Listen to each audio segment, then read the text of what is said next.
Amubia letangata lesavali. If you feeling I am yuleanga. It's a phone oye yala wala oye sala. It ain't no foi oye no for oye ta wim. I know oye tula phone no yoba. Ema fa fo iya ideal atoma do. Oye foi fa beola I was so tough to find no way taffy. Before me the fool you no love ta where to for you loud. Oh, tell me loto, now I feel nga. Ila leo ang sala. Oh my, tatos me pasay. Oh my, tatos se sibay. Oh my, oh my, oh my. Ele fa bea we amigo. Oe amigo lenga. I pay your process like to lato wole le matani ole mele ele suwai. Oe amigo lenga. Oe amigo lenga il fama sinonga le tu fo tangata anga sala. Woo. Fa pot putonga oe amigo tonu. Woo. Awawa sila fie yogo wala. Oe amigo tonu. I fano lava leala oe amigo lenga. Oh, tell me loto, now I feel nga. Ila leo ang sala. Oh my, tato pepe say. Oh my, tato se sibay. Oh my, oh my, oh my, oh my. Oh my, tato pepe say. Oh my, tato se sibay. Oh my, oh my, oh my, oh my. Oh my, tato sibay ni aya tua.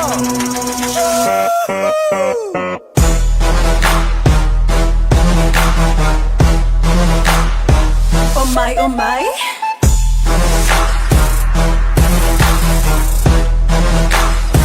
Oh my, oh my.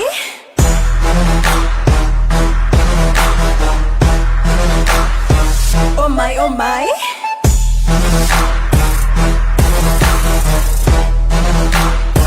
Oh my, oh my. Oh my, tato pepe say. Oh my, tato se sibay. Oh my, oh my, oh my, oh my.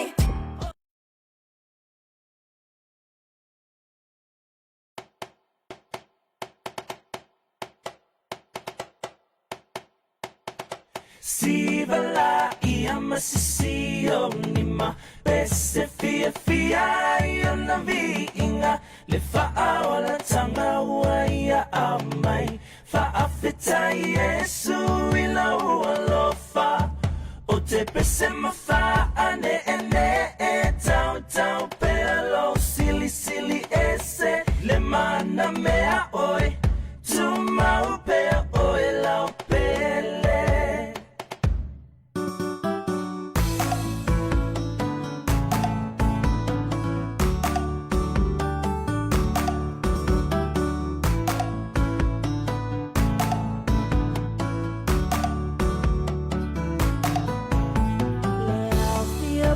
Poto mai tato si ilefa afetai mule vinga ya Yesu lo tato metai awa oya ua mafuai ne mafutanga lene ua fai tato fia ya Yesu fa atasi mai. Ia patili mama ese mai lau siba. E matungo fiela to faala ina. Ua suia nei ole olanga.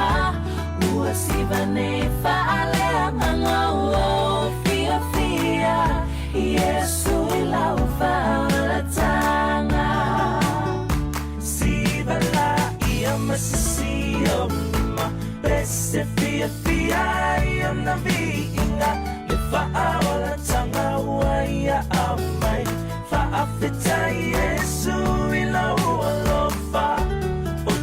semafa ane ene tau tau pelo silly silly ese le mana mea oi tuma pe oi la pele so we are sivala ia masisio ma pese fia fia ia na vinga le fa aula tanga ia au mai fa afeta yesu ila fa o te pessimo fa ane ene tau tau pelo silly silly ese le mana mea oi tu mau pe oi la pele o te pessimo fa ane ene tau tau pelo silly silly ese le mana mea oi tu mau pe oi la pele.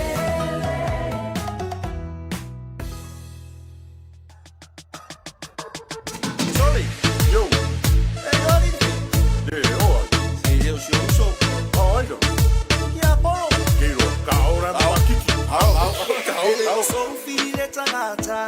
Awale tawe fale nganga. Iava agelena yo mata. Ine ima wa oe ave ole tama. Ia lo to tele tu ilo ofuta. Tu le pulo ma se vai ia ba. Vai tarita vale pelo nei galo. Savali lo iluma ia va atorilo.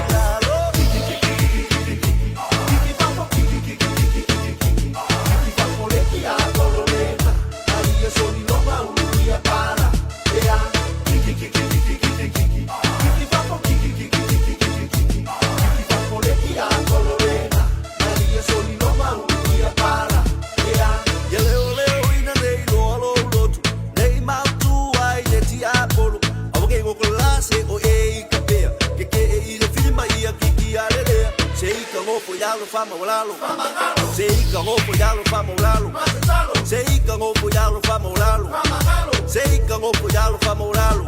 Yelo to tele, matete, ma awange ie ko efefe. Yelo to tele, matete.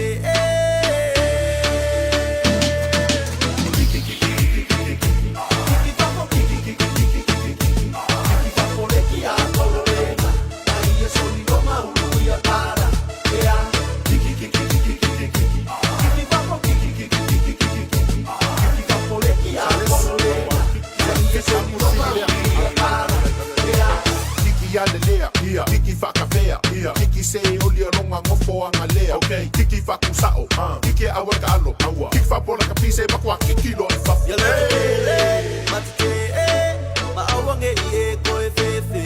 Yelo tele matete. Ele so fili tangata, awale tawe fale nganga. Iava agelena yo mata, ine ima wa oe ave ole kama. Yellow to tell it to you of time. To le pulo, ma se vai ia ba. Vai tarita, vale pelo negalo. Savali lo iluma ia fa atorilo.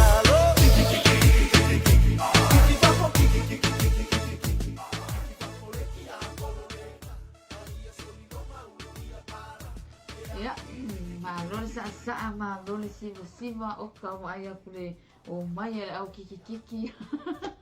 Mana ya fa isia fa tunga la ma ne fa manati me tatou le ne au le via e mal se tatou atunu o leo tatou tu ai tau nu mai i le tatou poka lame le soul food e po le ai fa le nganga fo i mo e ma au i le nei au uli au le leo le aso fa rai le leo tatou yai fe mai lo makua yay it's Friday vi ia le tua ua tau nu mai fo i le fai unga nei vai aso tatou te fa fo i le mi inga le tua i le swafu man malo su ke riso e vatu ai le limon fa talofa e tu mai lo al fa talofa ai lo wasu no pele sa moa i le nei vai ngona uli tato yai fo lunga tato buka lami sofu ia kiora malo le lei namaste malo au pito malo ni ia ai mai se la to so se la fanga so se tunu so se tafa ni lo langi shalom o lo e mafuta mai ai di ia le tu le uli au le lei e o ia le whaatimo nga inge ia mātou New Zealand ai vi ia le atua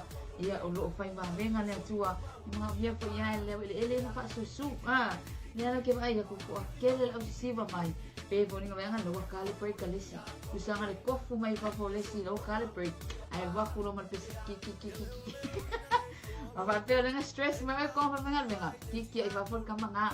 Orka unga la ne orki apole ba ma ko ki te volo. Ki fa te volo. Ai fa wow ia la nga ai fa ia.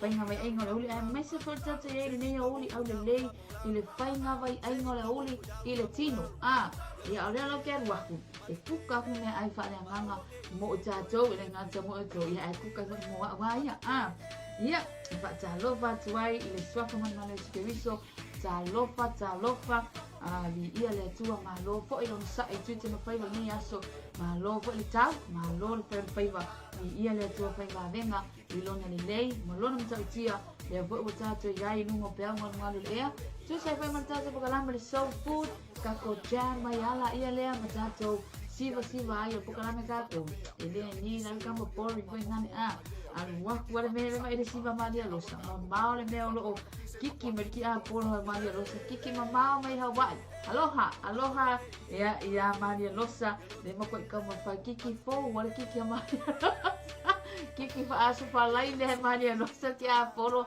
ai vai le anu ya lo no winga ka mo Kiki te bolo e fa le ni kere ka ko ka manga kini me ka ko happy joy ya ai mai se fo i ke o fo ele fia lele ua so fa raile wa mai a fo ina venga inicio company vi ia ile tua fa ile tua lei mai lava la so mapua se pa ia nei aso ia ke o fa ile ni fa ile tua ile mata utia ma le sisi eso le tua le vo tato iai nei vai ngale uli i lunga pe ngalo le ia vi ia ile tua ia le ala me so me ia ku se va ku fa talo fa la tolo ma futa mai lunga tato kalame ia leo vai atu ono minute te ni akole tu lai lua ia talofi ia ila tolo ma futa mai ia le ana so me mua se avaku fa talo fa si vai ngale mai lunga tato kalame ia ona o me mai la ia le se ia waku lau atu le soul food po me ai fa le nganga mo e ma ia ile nei o ni pole ha fo se tau ma tanga fa le nganga mo e ma awana ingalo like ai sa lo ni mapusi la usia la uli nei fa ku sa ala usia la so fa raile ia po ai la ma wa ma ia ko mai lo la ia o nei la so ma ia bo ko ta fa tu ia ni sa ia ma ni sa ia ma ko kinga ai nga ma dia ki ai mai se sister ya Asia Sataraka ele mai vo ya kiki mama me vai au kilangi le ki a polo te volo Asia la to talo fa mai sunga lo venga ya Michael Peretta la talo fa mai talofa auli manuia ya anti story high tala manu tupai auli manuia malo la sa io ka ko ale mau ale ni fa fa na yo le tino la to ia talo fa brada ya Davita manu hola mai oi America ngai siaro ma futa mai brada ya Davita manu ne auli manuia ia sama fa talo fa Asia talofi ma ko no talofi ia talofa ya Asia misi mana ma futa mai Kilani sa mai masuk sister Salvation Salvation all the way from Samunda inga ile tate ya olo mafuta mai Aisha sister ya Salvation Miss Florence awoli Maria hi sis wo for game ne kike papo le li inga ofin member na le sawa i papo fa na hi gigs hi Maria Losa also o kiki su se te mai la basta mai also nga fa ya kiki Maria ia talofa iso sister ya Susana Victor elo mafuta mai ne uli mai iso sister ya Saunoa malose folo sunga ne uli saunoa ya feta mafuta mai ngai le sap i nai vai tele ia olo mafuta mai iso sister mai afenga lenga mamalu ale sap i nai vai tele fo i ngai i Samunda malon ngalo sister mole telo faanga ile malu afenga lenga mafuta mai ngai le sap so if woman really sunga para temo que vita for me na hi darling mon via tite ne ya uli levi ile leli alo fa atu po ile tamaya for me na nyata ya mafuta mai po ina papa puleia i sabai all the way from the hotel i sala fai talo for kicks malo pasta mai mai sen paritua happy Friday leva I love Florence my Florence happy Friday ioe mau e tātou se aso wharaile pia e whaale risi fo'i o risi fo'i lo pia ke mengei i o ia mākou o le aso ni aso le tupu o le aso nge mau ele kupe e ki o rosi mare saa service ua kiki maa foli Thursday la ko o i sao le ngalo ia te au o le aso tofi ngei o Amerika Hawaii ma tutuila longo minga la Friday mātou ia happy Thursday o svaanga la aso tofi manuia langa e silo mele mai svaanga le ai mavi ama ko ma samuta ma Australia ia patalofa fo'i pe mai la mali lo sa fa kai yo ki a pasta e le yo ki a pasta Aoli manuia le sunga anatomia ma lole soifua talofa sista kika aoli manuia le sunga mafuta mai nai tutuila inai la ulii Amerika Samoa mafuta mai le sunga ya anatomia lala pe mai via le lii watching from la ulii American Samoa via le tua ma lole soifua ma lo fo ele ngalue sunga ai lu potea la upamba soifua manuia le vainga le is watching fatalofa te ila to o lo ngalue ma vainga le is watching hello Aoli manuia i le lofo le tua ia sama matalofa mali lo sa ya anatomia vai ya ngafo nunga i ke ba ai me o pere ni la so vai mai ne ko ba ai me nunga i sawa malofa talofa mai e mo lofa ama i lunga tato por kaname tu mawa tile tolo mi le tuolo mi inga fa bau ia o fa sona anatomia hi to my beautiful sister Pule and my sister inga mafuta my hi beautiful sis sorry we're over PC mene ya tu kalau pai kawer PC Pule wale pai skim monya use pai makoma pai malo Pule ya hello ya ila toyo mafuta mai numa tatu bukarame fatalo fatia anko Tito hi anko Tito aoli manuia isho anko ya Tito le lua tamala manuia tere tute fa asai le lua ya ai mashi sho fara ya Jimmy Brown o lo o papina ona mafuta mai tingal marketi kumalei ya ke ronga la wa o la ko wa nga i mo singa fainga vai ai mo le oli la so ia le ala fa talofa mai ana ia pasta Tito i ne oli talofa ia fa talofa sho fara ya Sikarai Humphrey all the way from Australia aoni manuia ya oi bro and myself para tua ya Sika ia mai ainga ma sho fara ya Patrick aoni manuia i le rofo le tua ma rofo le soifua like and share tato pokalame i le nei aoni talofa sho sister Lupe Yese Filo all the way from Savai ingai ngalo ya ole ni mafuta mai pe ya ingai sa tawa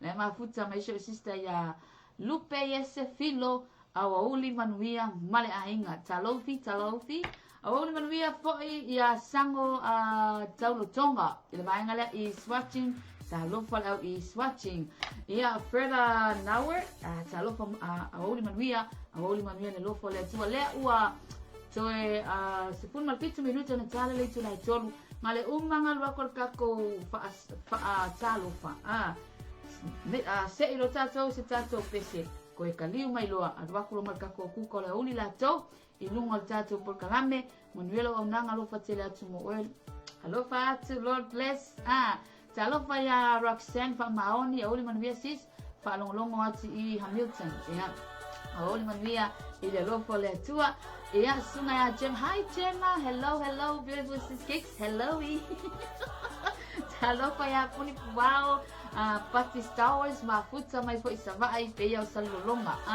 le mafuta mai le sunga ya puni puao ya aoli manuia sis ini ne aoli an mai sela to uma awani ngalo like and share tato bukalami ne aoli o wai lava sis o maua mai ya lau share la aoli ne ia ona tato fatalo fiala ile lungo tato bukalami ile nei vai ma aoli ia aoli manuia fo ila to lo malo lo menga venga ele ngate le la to lo fa nga venga ila to lo ka fa sek menga venga ia vi ia le tua le uaso se forma le ono le nei masina mua vi ia le tua pa fo wina tanelu talofa lava malo le tua maneto sanfo pa lo wati o tara ia mafuta mai lai au kilani le sunga ia pa fo wina tanelu happy new year Pia de ko new year svaenga hello ia la ka komme isino fatuma tali mai le tato pokalane singa sa ala fa sek kero uli Ni sa venga fa seksi le ya oe.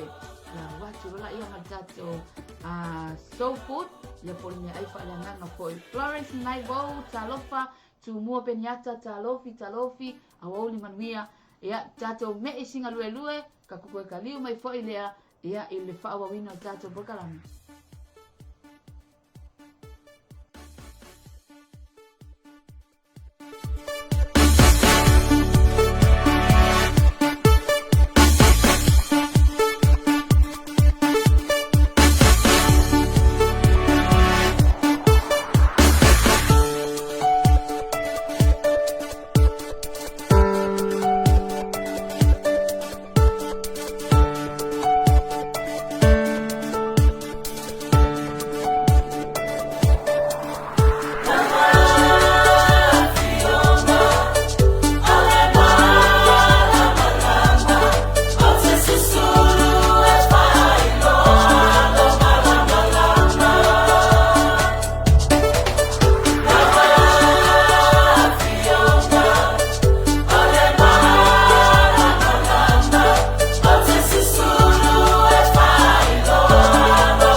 tala le tu lai tolu nei vaenga le au uli ke roa pe afa le tu lai tolu i ona mai ala le tatu por kalame te fatalo fatu foi i le mamalo se tatu tunu leo mafuta mai runga tatu por kalame i le toi taliu mai tatu por kalame o le soul food po le me ai whananganga mo e mao i le nei au uli ia fatalo fatu show brother ia Sekaraya ngai fe mai sis manuia por kalame sis bless mi ele li fai mai ingu singa bola io e fai o le wa mai le le la fangu bai se fai mai ingu fai ngale se kau ko bai si bai ngale ta lo fa sho antia emi tavete ma futa mai ngai au sitalia au ole manuia ina ma futa mai fo i mane sunga fa fenga ngai ama bola li ia le tua sunga ya tu mo peniata au ole manuia fe mai mea a fe mai le komenia na ana amene fa taya pa ia io e ia le tua ia alo fa atu le no trust sis o misi fo naso ia o le so fo i o lo fire for rescue ale vaenga le o le no trust ava te le ken ala le nge Wellington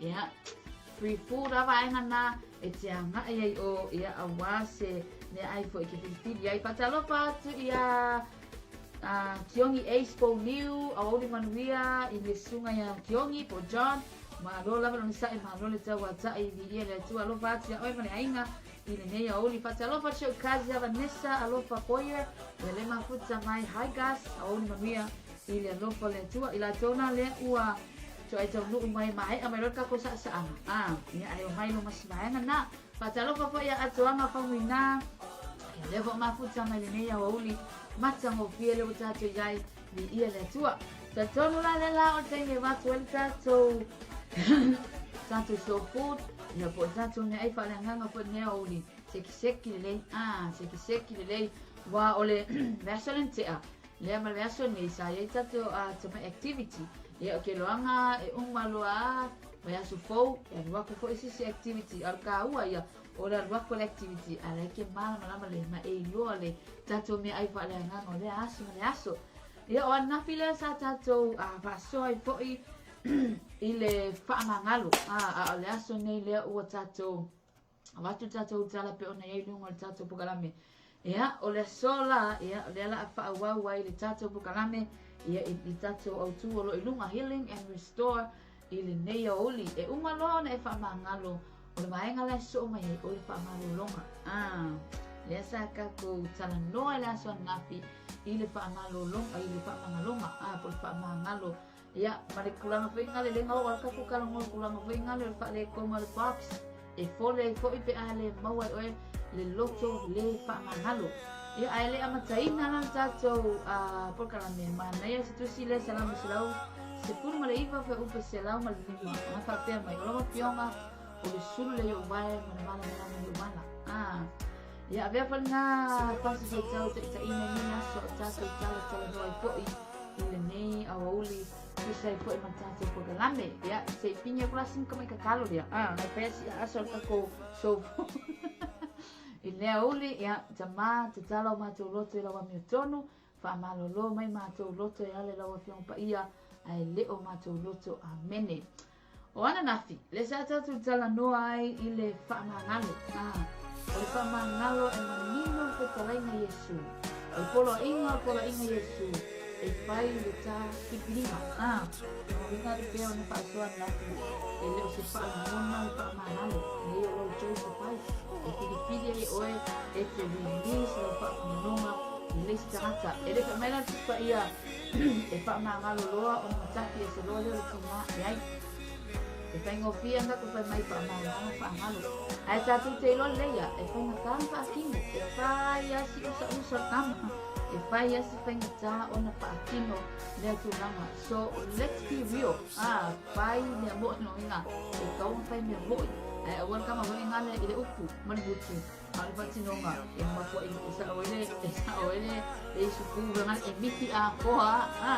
E mawinga e kakau o makato fai mea mo'i. I mito sanga do ovo ono. E le mawhai ona e wha amangalo o ma e mawhai ani wha pia hoi. Pamangalo lo ni ai e mafai e arwa kula le muai mea e le fa pe o ko meki anga e fa amaloa va vea ni ai e le mafai fai o nga tau fia po i mua na po Engkau fia. Ia po le tau uma po ele o le se sa fai ele mo fai.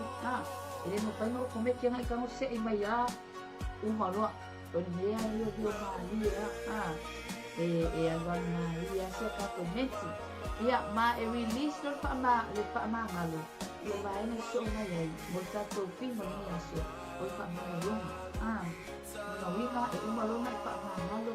Wa se Maria o fa mo lo se tu na lo. Wa service a ko me o wakilia hone ona. Wa e na lo la ngalo release le fa ma ngalo ma. O fa ma ngalo ma.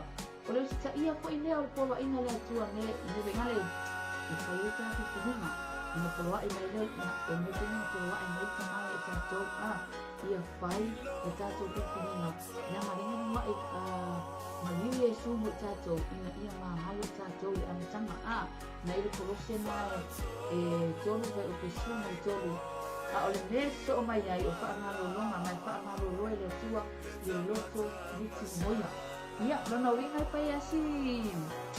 Ua kele o le maua e oe ma release o le whaamangonga. Winga tāua, tāua lava. Unga longa release o e malo loa. Ia, o le whaamangalo ia pei o ni tā umomua. O le sta ia o pina malo le atua. Ia Filipini, e Filipini i tātou. O le sta e ilan kola inga. Lona winga, o lau Filipininga, o lau Filipininga. Lala be ana ko inga. O lau Filipininga e tere ai. O lau Filipininga foi o tere ai. O lau Filipininga e ke polo mai, ma e mai ulia. O lau Filipininga foi. E fole ai I pe ale ni lau pa amangalonga. Longa winga la, o pa amangalonga. O le toe puata inga. O lau e kama te ni listo o na koe. Pe a release oi. A fa pe a kama oi koe ko. O mai so mai uma mai le kau sama mai kau sama na ke mo ko ma ko ma ni ni ke ya le wa e ma ale tu mai ta u le ni so pa ma o le tua na te pa ma lo ya ta to ya le ni ko tu mo I o le tua e pa ma lo le tua ta to e ya la I lo na le ko tu mo mai pa la le buka e lo si ma to le ko tu ma pa mai sa to tu mai Yesu ina uma Tato tu mai Yesu, ina ua uma tenu na sapa, the suffering on the cross, ina sapa Yesu ina sa taulo, ina ia ola o ma.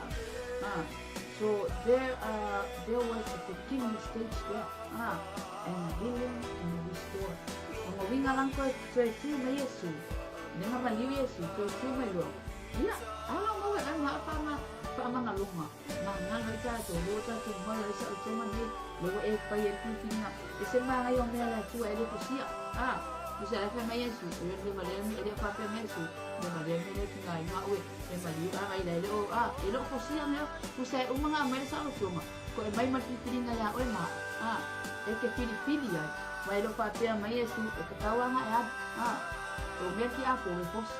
O Yesu, e tu mai I sao I Pilipina sao lo oi. Ia. E pelang ka ko yai. Bisa e umalo ni pa mangalo. E skin ko pa mangalo. Ke ano. Wo umay tato yung experience umay tato ya. Ia e ko ya te wow. Di ba kirin ko aro kong is vibes kada. You know ile loko pa mangalo. Ia.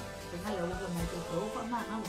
Ai nesse quem vem o kau pa angalo se me sa tiki se pa pizza ai hiola pe apa pe ke yo ya oi wer ke me alo wa ko la ku ya por pa ma to lo ku nga chu mai mau e lo la ku ya por wa ku thoughts me ngale inga ia awangi release lo fa mangalonga le feeling ngala oi e ke fa pe ko nei so fe avia wa o uma fa lo ko kingo ngo fa mangalo ia pe ole tato so food nga ole si foi stepu ole te talo loa ole si vilaka ko skepu ole te talo loa masa ili le tua ilana fa amalo longa wa ele fe mai ele o komeki fe mai oi o fa amalo ia ala ka ngo oi carry out kinga ala fe me ya oi ole ke me ke wa ka ngaka le kinga ke me ke wa ai ika ole ala ko fa amalo nga e como na ka fa manga le upu ai le yai toa lo loto ia Ele ai lava la se fala au sili mai lo Yesu. Na o Yesu e malo lo ai tatou. O la ka ko fia kengi ma ka fia ka mai fia. Na o Yesu e mau ai le malo lo ai tatou. Pai tau la ia mau so taimi ka tau so mai pa pe ko sima malo. Ma le Isaia na lo sima malo ko ko sku. Ma ngai ngai mau ngai o ma tu e an bana pe kau me su e. Ia ile nei o uli. Ke ngai nga ko iso so ni ko tatou so kula tau. O le tua e whaamalolo by layers. Ngana winga e whaamalolo mai vaenga mua so mai e vingali. E le whaamalolo umalua e face mai e vingali. So vaenga me ala ia lea i lunga lua so mai lunga tolu. E le whaapesarua hi o mai aluma. Le e uma whaamalolo mai o e le sinea o e malolo. E ko sekira e le whaamalolo. Pea e yoe la iai. Pea e yoe matalia i lo loto. E whaamalolonga na tua. Ia o le tua po, e whainga aso tua. On whaamalolo ta o le tua. E li whakanga whaia. Te mai e mako i kanga le lei. Ka mai sa le o mai wha. Le whaamalolonga e le ese se ia a mai whaingani. Kai te whaingale o le popo e sa ili mua mua po mai. O le hara e ngai tino le tina. Awai ai lua. Lua le. Ma whai lona a mata le popo. Na wase whaamalolonga. Wai e le whaapera ku e ki ngare u. E popo e niso. Le ai. Tone me e pesini mua o le po mai. O le ale mea e po mai ia oi po le ale. Vai ngolo tino tina o lo na mona tina. Ino o maseki mai le po mai o me ai lo le dako e pe mai e ki ngare u. E vai e po tanima.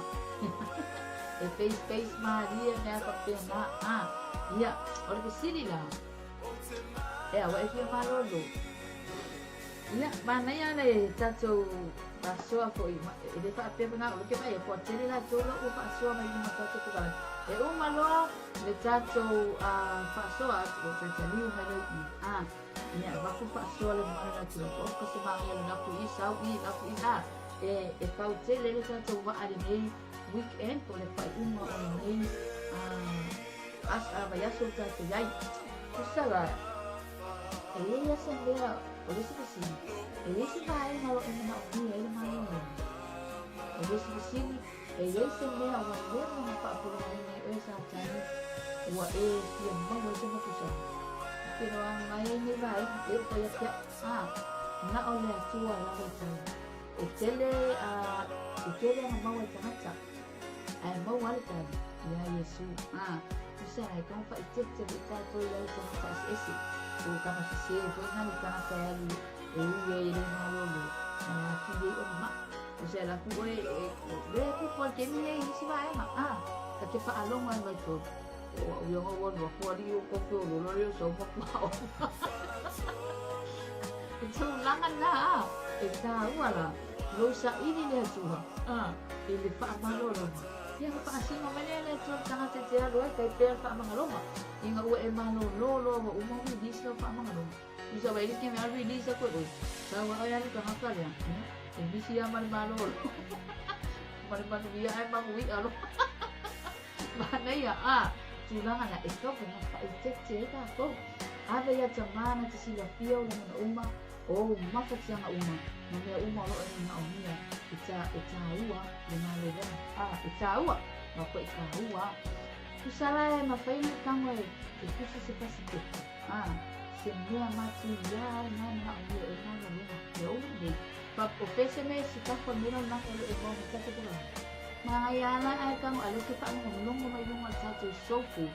Tango a kustusi ko i nalo waile loa ka mātou. Tango mai o e kustusi ia. Ei ana mere o ko ele o bio na. Ei ana mere mama o bio o ko na no. Wa o ki mo ia pa ko ma a le ko. Na o ne ko e ki bio ta ko ko. Ya ko mai ko ko na a ko yo na ma ile ti ko ni ti le pa ma. Ya ko yo ne na ma ile so ki. Ele ni si le o pa ma. Bisa pa ta ta ti ma ile ti no ni si na ko ni. O le pa ma. Ini release ini dah release siap oleh susu analisis Pak Saintis jadi saya mau makan dulu mau pakai ada main release ini addition chemicals. E mawhai la ma ko tele mai la distress o le pressure depress ma anxiety. Whaapea la oe na wa mai oe ai le ise chemicals ki e ngā pua mai ki le release o whakangalonga. E ni la lai ka kou e au ma oe release. Se mea sa kanisa kang wengale wa makua i kau sa ngā masi ngā. E le e release o whakangalonga. E ringa ngana te whapea le sia ki suolo ure le ai, sia ki suolo fuai le ai, sia ki suolo mako pawe le ai. I ringa la kamama mai ko sinko e ngā mea ngā. Ia, o lesi koe mako, oli le ali. Oli le ali o longa lesi lea. E mako e nuni o whaamaoni kaspai kainga. Oli le ali o longa lesi lea. Me penga la kwa tato pukalangi ni ka uma. Ia, e te tau o na e oli le ali. Langa e oli le ali. E ke whaanongo i ngā longa losi. Mako e whaanongo i ngā longa losi. Te ai oli, e whaamoangua. Wenga kare kuspa ia. E mamango e o wihi. Ai ale maua pe oli lotu whaamangalo. Ni e ke piu e ke alo panema. Langa leile o release o i le lotu whaamangalo. Nono winga ta ua ona e maua mama o maua. Le oli le atua. O le lotu fia foi. O le waila aua o ngale mo i tātou. E iai foi asa wengani whaalonga upo kau le kau sau runga le ika. Ke iawa e ika e le lopo e se a. Ia e whapenga e ni lava. Le kemi whenga le hio lai. Whemer whaalinga e. Whai tau whaalinga e tolu whau pasuma tasi. Ua whaia me o malava. E matango fia i la tau lava teimi. E ni lai oenga. Lesi kemi whenga le whaafia fia longa whau. Lesi kemi sau e wa stress mai nga ruenga. Ai sau e ka stress le ainga. Le e ni lai oenga alo e. E whai singa o relax. E kama whaafia fia longa whau. Ia peke kama whai upo le peke kau lokoa. Wal kama nga. Oli le alii o lo mahalosi lea. We have to trust God to atolo whaatutuanga i le atua o ia na te wha malolo ia te oe. Li saia na e ono whai upe e sumatasi. God binds the broken heart. Io e lo malue le atua nei lava, so trust the process. Nena o le mea la le, li se mea tatu te pole ai. O lo wai le au healing is on its way. Pe a whaapera ta lia oe. Ma release oe le whaamangalonga. Ka lia whaamalolonga ea ngā waruakua. Ta lia le whaamalolonga i le nei aso. Mafua mai ilo i le atua release lo whaamangalonga. Le si o uso. O whenga pe mei te aropa i le atua ki le aropa i lo uso. Onga minga kama release. E release mua mua ai. I onga e alula i le atua. I lana whaamalolonga i le tato roto. Ia ko kere lo foi me lo ko fu ai foi leisi le mafuta mai no tatu pukalani. Ele o lo mai foi o tole me ko fu ai. Ai ma nei le ko le tua. O tatu te fa so ai mai so le me ai fa le nganga foi. Ele ngata ina o nga mo le malu na tunu. Sini na o nga mo ta ua o release fa mangalonga. Ina ia e maua fa mangalonga. Ia o tatu fa so na nei mai no la o isi ya ma va tatu. Ini ne oni. Nā ka ko me isina whatunga. Koe ka ko happy to enjoy me vela ia lea. Le wo vai atu to tele la tolo ma futa me lunga tato po kaname. I lunga tato kumengi. Ia, laku rola ia le marika ko whaasoa le mea uli. Ni ia Yesu. Sima mai, lua le mai mea uli. Pasek ai. Ia, ni te awako to lesi ka ko kumengi le mea uli. Ia, makako whaamawai atu ala ia loa. Vare le ko kanyi hele waiva ni mite. Se ai hele tu la tolu la maua ke misiva maua marka ke happy to joy te tari mai le o tatu tu kana no pa wa wina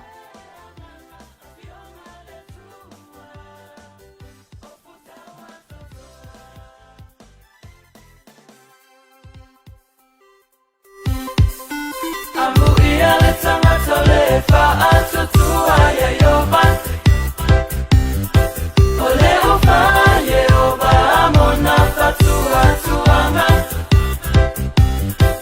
awa oia e whapeo le la au ua soso e tapatapane o le vai ua soso lo atuna ai tapatapane o le vai tape Amu ia le tanga tole fa atu tua ia yoba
whaatalofa te te liu mai tātou poka lame le nei a uli, whaatalofa te le sunga ia Sarah la Salo, ia le maenga lea I Swatchi. Samuel whaasoa a le sunga ia Gemma T. Liu, ma losis le whaasoa ma nei poka lame di ia le tua. Fe mai ia mali a losa o mei, mali a losa en tasiku resa a wauli manuia. Fe mai o mei mo Jesus, ia whaatalofa po ia John Ace Liu, leo mafuta mai fato ia tau la papa le vaengana I swatching a wauli manuia pe mena le whaasoa ai foi le sunga ia tema Jeremia na sunga fitu ka upe fitu nai ai mai le whaasoa a le sunga ia Gemma ia ai mai se la to uma lea ua mafuta mai I le nei a wauli sia anai ia mai na to uma wale mau aku ko mengi le sivaenga I o ma siva ia ai ngalo ai loa pa malo ya ila tole a oli manuia a oli fa manuia fa ala tele a tole ma puta mai lunga la tele fai si masi ese e nei tai mi lunga la tele no winga ta ua le va ayo lo saunga le mu I lunga la tele masi ese e ke ua e penga na nati pe ke rasha ke ala samia ya e kuwa vai pensingi tu ko ka ofi mai yo e alwa ko yala ia ia ta ua le va ai o lo saunga le mu lunga la tele ia ai mai se foi la tau o lo mafuta mai I so se tafa nelo langi me vatu el tato por kalame vatu tato pa talofa I lunga tato por kalame nei nga leo le tue fo fama I la tau foi lo to tani ma lo trai atu suma fami lute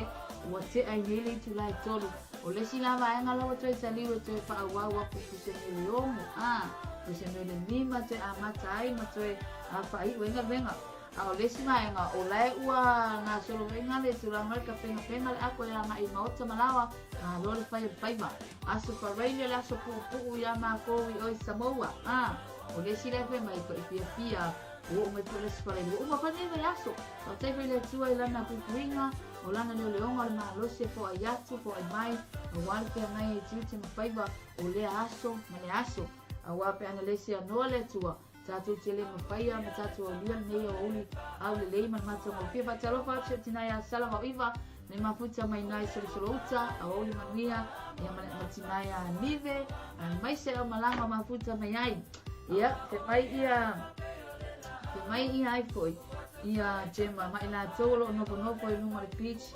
mata ia ai sama por patalo fa ia asivaenga le patalo fa ko ile Vaenga le mafuta mai I ngai le tato vaenga Klopo Kingdom TV mai se le ia lama pa I college I ia le tua ma lole soifua o vaenga le sponsor inga o ia mine vava alua ia be pai pa anga ko ia pa pele sum in Christ ia le tua I ngalua fa atasi ko ia awal fina ngalo le tua so se mea la vole ala le tutor e pai mai se fa au kuka I kiki ya ngara au kuka Pa malo le au kuka, malo le ngā sese, malo le lima, malo le au solo. O le kuka ia, o le smile la. Taua laku le aka mai le kuka. Kuse solo, e sola fua loka pia ai. Ile laku. Ne laku fonga pia mai le au kuka. A pa pela e laku le fa le kong mai le paksa le au kuka. Uso loka pia ai kama mawa. Ai mamingo karo e ai mea ai se iu. E leo se fai ngo pia foi. Le ngasi se ina.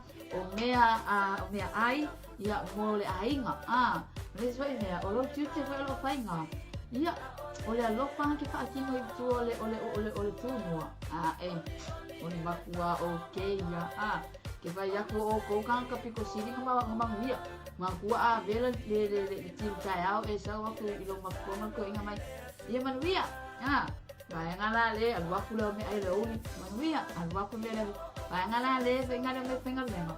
Bisa ngal kai me ke fa alongan manuia, e sa manuia ke ma ore pe. Kemine pe aku ma ko masanya ma ko nga o temunta. Ulangan nga awane ngalo. E cha ua lo ngal venga lo pa ya mai se le au kuka. Lo ko ma pia. Ko kala pola ia le ko pe ka venga le au kuka ia ni nga foi ni fon. Ia la pola ia dia. Kita awal lah ko kan kepengal wenga pa malo masa ka kuka alai sawa ko ismail na le bakula kan kepengal wenga lai pa le ko mul pak sal kuka pero la ir ka le sunu makua yo la ngam pa le pak sa oi palole kuka, malole pa le faiva. Pa talo pa ya lupe yesi, talo pa sisa ule lo pa atu mo na atu no. Pa tai lo pa atu ko imole ai na mafuta mai nai sa mai. Ia papa sa tau ele mafuta mai, mai se tina matua. Ma lofo ile faiva le tausi matua. Fa ma lofo ina yo tatu ta mama tina matua. Ia nisi la to ma sana mafuta mai lunga tatu pokalame. Awa uli manuia vi ia le atua. Ilona le leima lona fa mahoni a te tatou. Ia o lo ke va aia o le siva me siva anga le. Pe ia o la ia foi fia siva. Uso o va aia ku e pe ia ma o siva anga lo o marka ko pesi. Ai pe ia o la ku so va o ma fo siva anga le siva ma ia le leo ka le siva. Uso le kana ngo aku ai va anga le ai se mga o mi le pesi o fisi siva. Ale pa kwa umangkenya, ale pa kwa umang. Sa ore na ungar fa na. Ese ako ka mabale ay ka mabale. Ale tato au tu. E mawa al fa mano longa. Ma e release fa mangalo, fa ngalo. E fa mangalo. Ava pe ava ka inga, Ava pe na uso kwa ngere tai au. Wai of pizza or kai au ngai ile usu aku le aku. Ile usu aku tai au ma ko of pizza o kongo fa mana no. E sa wale da wa uli ngai le la apo i ko o lai of pizza o. Ai wa ku lo marka ko so ku fe mai. Release ko fa mana no. Apa per kan ngai of pizza. Uso le mai was kan ngai okay fine na ya. Ai ma ko polo mai ka of pizza. Pero en penanya, ai ka wa release. Apo ora o swene ka la kan mo sa o iso o ko de Woi ta wa so mo este ni ma pai no. Que ala me ala ta fa. Ma ni ko ko ba si ai off la ona ngai ma ke ale anya no. Ia de la fe mai roma. Que ya le o ku de sai tua. Pare ko mo ko le pa sia. Ala le ono ka ka le ku ya oi e ta ua e ai lai ka nge release.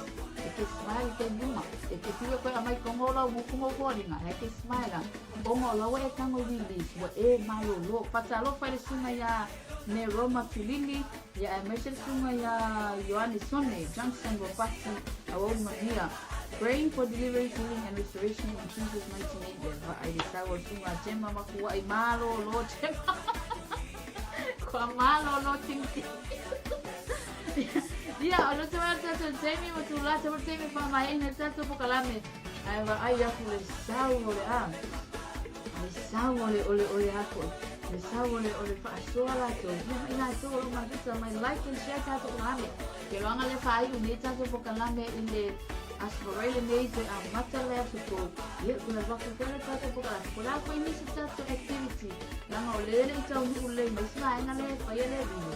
Awal vanga pia la ko mo le video alome pa talo pa to se site alome le sana kucha mai ni o ko ya alome pa la ma po talo pa to ne uli e umana abatu ngale le por eso ko pa ko mo le video alome le pa ma yanga po ia alome le ma wa tu te to banga solo pa eta to banga solo e sa pa mo to ko kalame e mai se ta to tan ma to e ese po ina le se ta activity le ko que se le mai ya malo temu tato activity pa na con ko activity ele vai so ko ia vai mai fo ese video vai na on sala ka activity ya lo na sa boy credit apa te dia wai ang Sila Australia Amerika te wila wai lava lo mo wina ke kau o ma bilu mai kali ke sini ai amai mai ni na lo ai ni sa mo diciendo sa ko na pa lo si quiere credit o ko na lai ko na ni esa boy credit.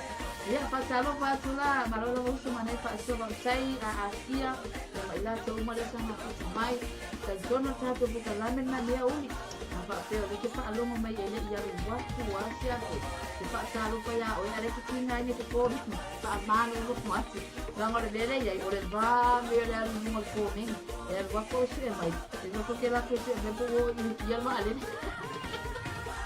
esa selma buka mai yo pa so na ne uli ole taua na se ko sa pena mo na sa leo aso pa rele sa pena ko ma e hanga yan sa pa ia le tua taua me tena ke pa ngalo o le singa ya Usai! kau le alu. Saungi ka kau na kau. Wa le te pai. Ke kai ka ya nga wa se lo.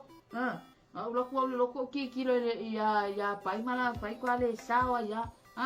Longa winga e ta ua le release au ngā whenes whareile e ta pena tuai oe ia mo le alu le aso sa ta kuwa e fia ia ma maua e tātou le saurotonga langa na whaila tua e le atua e tātou ina ia maua e tātou le sauroto ma le oli e le whea tātou ia kako wo wha ua ia ma kako wo le loto wha ngā le na whaia le atua alpa le whaatita inga manuia na whaia le atua mo e tātou ina ia na whai o mo release tātou le loto wha ngalo i so o se tasi lau.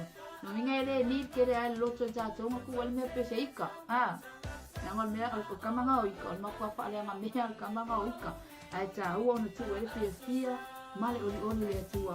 Nanga te male lo wai. Ia, o tatu pukarame na whai uko e meva yaso, anga le le atua e kuanga ai maise le anga yaso o le weekend, Maria le weekend, ang lele tu e fo uma.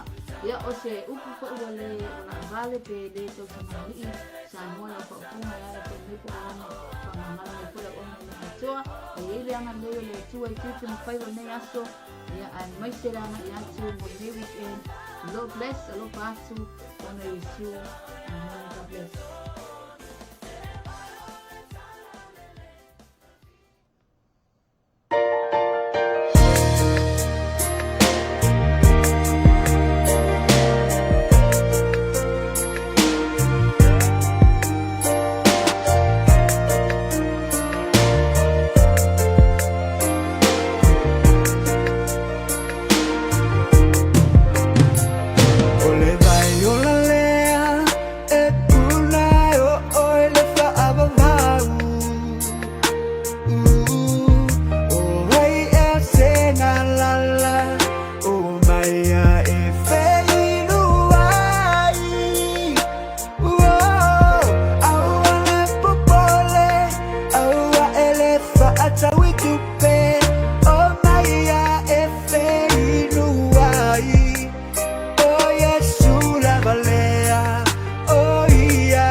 ua e o le mai o te avatu